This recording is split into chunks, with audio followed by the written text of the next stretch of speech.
الله فرمای صبر کوا علامه فهغ سبان یقولون چې دوی وای وسبح تسبیح وایا پاکی بیان نوا بحمد ربک سره د خپل رب حمد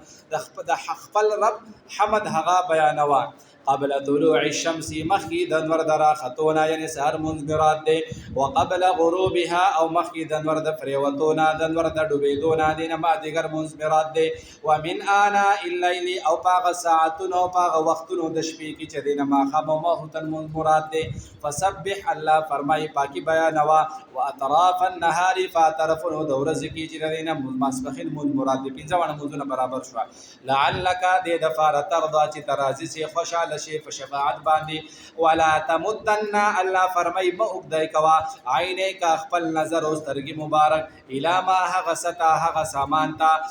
ما متعنا چې کوم مونږه نه فور کړی د فائدې ور کړی د دوی ته به فاغه سرا ازواجن هغه مختلف قسمونه منهم د دوینا زهرت الحیات الدنیا الله فرمای دا ژوند هغه تازگی دا خایسته د دې نږدې ژوند د دنیا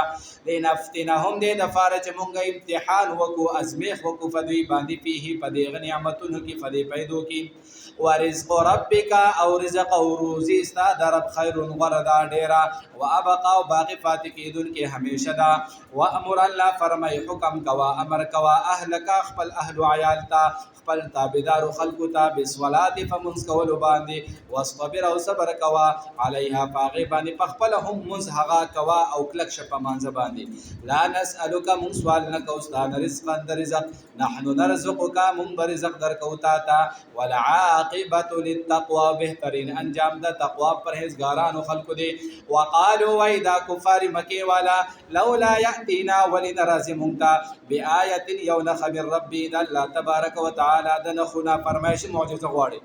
الله فرمای اولم تاتهم آیه ندرا غلی دوی ته بینتو صفا بیان یا مخ معجزه چې سپوږمۍ دوزیش په د شپې دوی ولې بیا ایمان را نوړو الله فرمای اولم تاتهم آیه ندرا غلی دوی ته بینتو صفا بیان د قران مجید ما هغه فی الصحف الاولى چې کوم په صحیفه اولنو مخکو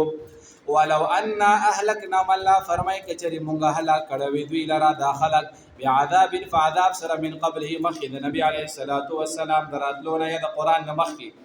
ولقالوا دوی بویلې وی چې ربنا یا رب زمونږه لولا ارسلت الینا رسولا تاولن را لګلو مونږ رسول فنتبع چې مونږه تابعداري کړي و آیاتک استاد آیاتونو من قبل مخید دینا ان ذل چې مونږ ذلیل شو په دنیا کې ولغزا او رسوا شو شرمنده شو په آخرت کې